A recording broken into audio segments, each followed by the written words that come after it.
Welcome to the channel. ఈ వీడియోలో మనం smart tricks for competitive exams గురించి డిస్కస్ చేద్దాం. కాంపిటీటివ్ ఎగ్జామ్స్ అంటే ఏ ఎగ్జామ్‌కైనా అవి వర్తిస్తాయి. ఇవి మెయిన్‌గా మనకి కొంతమంది వీటిల్ని చీట్ కోడ్స్ అని కూడా అంటారు. బట్ ఇవి దేనికి ఈ వీడియో తీయడం జరిగిందంటే, ఇప్పుడు సపోజ్ చాలామంది కష్టపడి రాస్తూ ఉంటారు. ఎంత కష్టపడి చదివినా వాళ్ళు ఔట్ ఆఫ్ ఎంసెట్టే తీసుకుంటే 160 క్వెషన్స్‌లో మహా అయితే ఒక 70, 80 వాళ్ళు చూడగానే అటెంప్ట్ చేయగలుగుతారు. మిగతా వాటికి ఆన్సర్స్ రావు. అవునా? కాబట్టి అలాంటి కండిషన్స్‌లో కష్టపడి చదివిన వాళ్ళకి ఇంకొంచెం హెల్ప్ అవుతదనే ఈ వీడియో చేయడం జరిగింది తప్ప, ఇంకొక నెగెటివ్ వేలో వెళ్తదని అయితే కాదు. ఓకేనా? దీన్ని పాజిటివ్ వేగా తీసుకొని కష్టపడి చదివిన వాళ్ళకి ఇంకొంచెం బూస్టప్ అయితే వస్తది. కాబట్టి ఫస్ట్ మనకి remove the odd one out. ఈ ఫస్ట్ ట్రిక్ అనేది ఎప్పుడు యూజ్ చేయాలంటే, మనకి ఆప్షన్స్ చెక్ చేసుకోండి. ఆప్షన్స్‌లో 3 ఆప్షన్స్ ఒకలా ఉంటాయి. ఒకటి మాత్రమే డిఫరెంట్‌గా ఉంటది. ఏదైతే డిఫరెంట్‌గా ఉందో అదే మనకు ఆన్సర్. ఓకేనా? కాబట్టి which of the following is a unit of force అంటే, ఫోర్స్‌కి సంబంధించింది ఇక్కడ న్యూటనే. రిమైనింగ్ 3 కూడా జౌల్ అనేది ఎనర్జీకి, అండ్ వాట్ అనేది మనకి పవర్‌కి యూనిట్, అండ్ పాస్కల్ వచ్చేసరికి ప్రెషర్‌కి. కాబట్టి ఈ 3 కూడా మనకు అసలు ఫోర్స్‌కి సంబంధం లేదు. న్యూటన్‌కి మాత్రమే ఇది సంబంధం కాబట్టి, మనకి ఇలాంటి ఆప్షన్స్‌లో ఆడ్ వన్ ఔట్ సెలెక్ట్ చేసుకొని ఆఫ్ చేయొచ్చు. Next moving on to the second trick. ఇది చాలా ఇంపార్టెంట్. ఏంటంటే మనకు కొన్ని క్వెషన్స్‌కి ఆప్షన్స్‌లో ఆల్ ఆఫ్ ది అబోవ్ అని ఉంటది. ఆల్ ఆఫ్ ది అబోవ్ ఉందంటే దాన్ని ఆల్మోస్ట్ టిక్ చేసేసేయండి వర్స్ట్ కేస్‌లో. అలా చేస్తే మీకు రైట్ అయ్యే ఛాన్సెస్ అయితే ఉంటాయి 60%. ఎందుకంటే ఎగ్జామినర్ అన్ని కాన్సెప్ట్స్ కవర్ చేయాలనుకుంటాడు. అంటే ఆ క్వెషన్‌కి సంబంధించిన అన్ని ఇంపార్టెంట్ పాయింట్స్‌ని కూడా ఇస్తాడనమాట. మనకు తెలుసా లేదా అని చెప్పి. ఓకేనా? కాబట్టి ఆల్ ఆఫ్ ది అబోవ్ ఉంటే అది best option. Next third trick వచ్చేసరికి నెవర్ ఎలిమినేట్ సిమిలర్ ఆప్షన్స్. ఓకేనా? 2 ఆప్షన్స్ ఆల్మోస్ట్ సేమ్‌గా ఉంటే వాటిని ఎలిమినేట్ చేయకండి.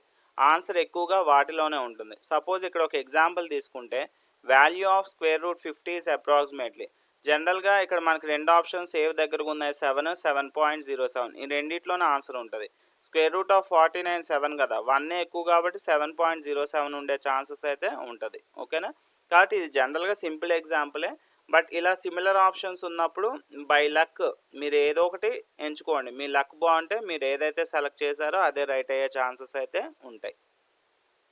అండ్ నెక్స్ట్ ఫోర్త్ క్వెషన్‌లో కొన్ని క్వెషన్స్‌లో మనకి ఏ అండ్ బి, ఆప్షన్స్‌లో బి అండ్ సి లేదా A and B, A and C అలా ఉంటాయన్నమాట. అలా ఉన్నప్పుడు ఎక్కువగా బి అండ్ సికి మీరు ఎక్కువ ఆప్ట్ చేసుకుంటే రైట్ అయ్యే ఛాన్సెస్ ఉన్నాయి మనకిక్కడ. B and C options frequency అయితే ప్రీవియస్ ఇయర్స్ పేపర్స్ చూసుకుంటే మనకి ఎక్కువగా ఉండటం జరిగింది. అందుకని మనం ఈ ట్రిక్ అనేది ఫాలో అవుతామన్నమాట. ఓకేనా? And next fifth trick. ఇది చాలా నిజంగా ఇదైతే చాలా సిట్యుయేషన్స్‌లో ఇది కరెక్ట్ అయింది నా విషయంలో గూడా. నార్మల్‌గా చూస్ ద లెంథియెస్ట్ ఆన్సర్. అంటే మనకు ఒక క్వెషన్ కింద ఆప్షన్స్ ఉంటాయి గదా! ఆప్షన్స్‌లో ఉన్న ఆప్షన్స్‌లో అన్నిటికన్నా పెద్ద ఆన్సర్ ఏది? పెద్ద ఆప్షన్ ఏది అని మీకు అనిపిస్తే ఏదైతే ఉందో దాన్ని మీరు సెలెక్ట్ చేసుకోండి. ఓకేనా? అదైతే డామ్ షూర్‌గా 90% రైట్ అయ్యే ఛాన్సెస్ ఉంటాయి.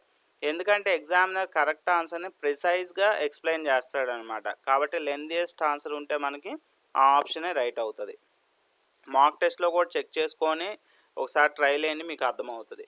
And assertion and reason pattern వచ్చేసరికి మనకి ఇందులో ఈ అసెషన్ రీజన్‌లో ఏబీసీడీ ఉంటాయి కదా! ఏలో both A and B are true అని ఉంటది. A is correct explanation of B అని ఉంటది. A is not correct explanation of B అని ఉంటది. A is false, B is true అని ఉంటది. B is true, A is false అని ఉంటది. కాబట్టి ఇలాంటి కండిషన్స్‌లో మీకు గనక ఆన్సర్ తెలియకపోతే వర్స్ట్ కేస్‌లో గో ఫర్ ఆప్షన్ ఏ. ఓకేనా? కాబట్టి ఇది ఆప్షన్ ఏ కూడా కాదు అని మీకైతే నాలెడ్జ్ ఉంటే then go for the D అనమాట. ఇది 70-30 రూల్ ఆల్మోస్ట్ రైట్ అయ్యే ఛాన్సెస్ అయితే ఉంటాయి. And next option distribution analysis. ఇది ఎప్పుడు చేయాలంటే నువ్వు ఫస్ట్ ఎగ్జామ్ ఎలా రాయాలి? ముందు నీకు వచ్చిన క్వెషన్స్ అన్నిటికీ కూడా ఆన్సర్స్ చేసుకొని వెళ్ళిపోతావు. ఇప్పుడు సపోజ్ ఎంసెట్‌లో 160 క్వెషన్స్‌లో నువ్వు ఒక 50 క్వెషన్స్‌కి ఆన్సర్ చేసుకుంటూ వెళ్ళిపోయావు. ఆ 50 డామ్ షూర్ కరెక్ట్. నాకైతే 50 బిట్స్ రైట్ అవుతాయని నీకు అనిపించింది.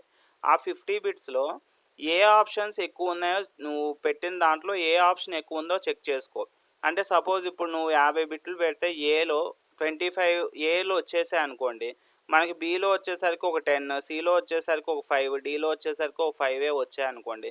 అప్పుడు మీరేం చేయాలంటే ఏలో ఆల్మోస్ట్ నీకు వచ్చేసాయి. నువ్వు కరెక్ట్ అనుకున్న దాంట్లో ఏలు ఎక్కువ వచ్చేసాయి. అప్పుడు నువ్వేం చేయాలంటే బీసీడీకి ప్రయారిటీ ఇచ్చుకోండి.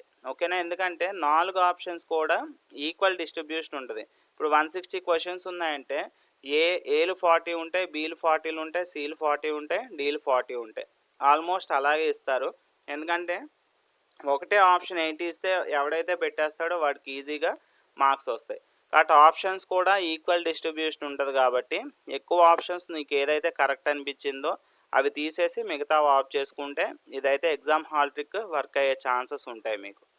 అండ్ నెక్స్ట్ సబ్స్టిట్యూట్ ఆప్షన్ అంటే బ్యాక్ సబ్స్టిట్యూషన్. డైరెక్ట్గా సాల్వ్ రాకపోతే ఆప్షన్ని ఈక్వేషన్లో సబ్స్టిట్యూట్ చేయండి. ఇచ్చిన ఆప్షన్స్ని నువ్వు డైరెక్ట్గా ఈక్వేషన్లో పెట్టేస్తే నీకు ఆన్సర్ వస్తుంది అనమాట. అంటే ఇవి ఎక్కడ హెల్ప్ అవుతాయంటే ఎక్స్పెషల్గా క్వాడ్రాటిక్, లాగ్స్, ట్రిగ్నోమెట్రీ ఇలా చాలా ఫాస్ట్గా ఆన్సర్ అయితే వస్తుంది అనమాట ఈ substitute option. Okay. And next moving to the 9th trick, integer versus decimal logic. కొన్నిసార్లు ఇంటీజర్ రావాల్సిన ప్లేస్లో మనకి డెసిమల్ ఆప్షన్స్ వస్తాయి. ఆ డెసిమల్ ఆప్షన్స్ని ఎలిమినేట్ చేసేయండి. ఎందుకంటే ఇక్కడ రావాల్సింది ఇంటీజరే, బట్ డెసిమల్ ఎందుకు వచ్చే ఆప్షన్స్ని అక్కడ అవాయిడ్ చేసుకుంటూ వెళ్తే మీకైతే కరెక్ట్ ఆన్సర్ వచ్చే ఛాన్సెస్ అయితే ఉంటాయి. అండ్ ఫైనలీ ఒక విషయం అయితే క్లియర్గా చెప్పాలనుకుంటున్నాను. ఈ వీడియో పర్పస్ ఏంటంటే కష్టపడి చదివిన వాళ్ళకి ఇంకొంచెం అడ్వాంటేజ్ ఇవ్వడమే. మీరు ఆల్రెడీ ప్రిపరేషన్ చేసుంటే కొన్ని క్వశ్చన్స్ మాత్రమే అటెంప్ట్ చేయగలిగిన ఈ స్మార్ట్ ట్రిక్స్ యూస్ చేస్తే మీ మార్క్స్ ఇంకొంచెం ఇంప్రూవ్ అవుతాయి. ఓకే. ఇంకో విధంగా కాదు, ఇంకో నెగిటివిటీ కాదు. ఓకేనా? కష్టపడి చదివిన వాళ్ళకి ఇంకొంచెం హెల్ప్ అవ్వడానికి ఈ వీడియో, ఈ ట్రిక్స్, ఈ చీట్ కోడ్స్ ఇవన్నీ కూడా ఉంది. ఇంకా ఎవరైనా ప్రిపరేషన్ ఫుల్గా చేయలేకపోయినా వాళ్ళకు కూడా ఒక చిన్న హోప్ ఇవ్వాలన్నదే మా ఇంటెన్షన్. ఇన్ కేస్ మీకు కనుక లక్ ఉంటే, మీకు లక్ అనేది ఉంటే మనం ఏం చేసేది లేదు. కాబట్టి సక్సెస్ అయితే వస్తుంది మీకు. కాబట్టి ఇది మీ లైఫ్లో మీ కాంపిటేటివ్ ఎగ్జామ్స్లో ఒక ఛాన్స్ అయితే కావచ్చు అనమాట. కాబట్టి all the best and thank you for watching and please support and subscribe the ASN vision. Thank you so much.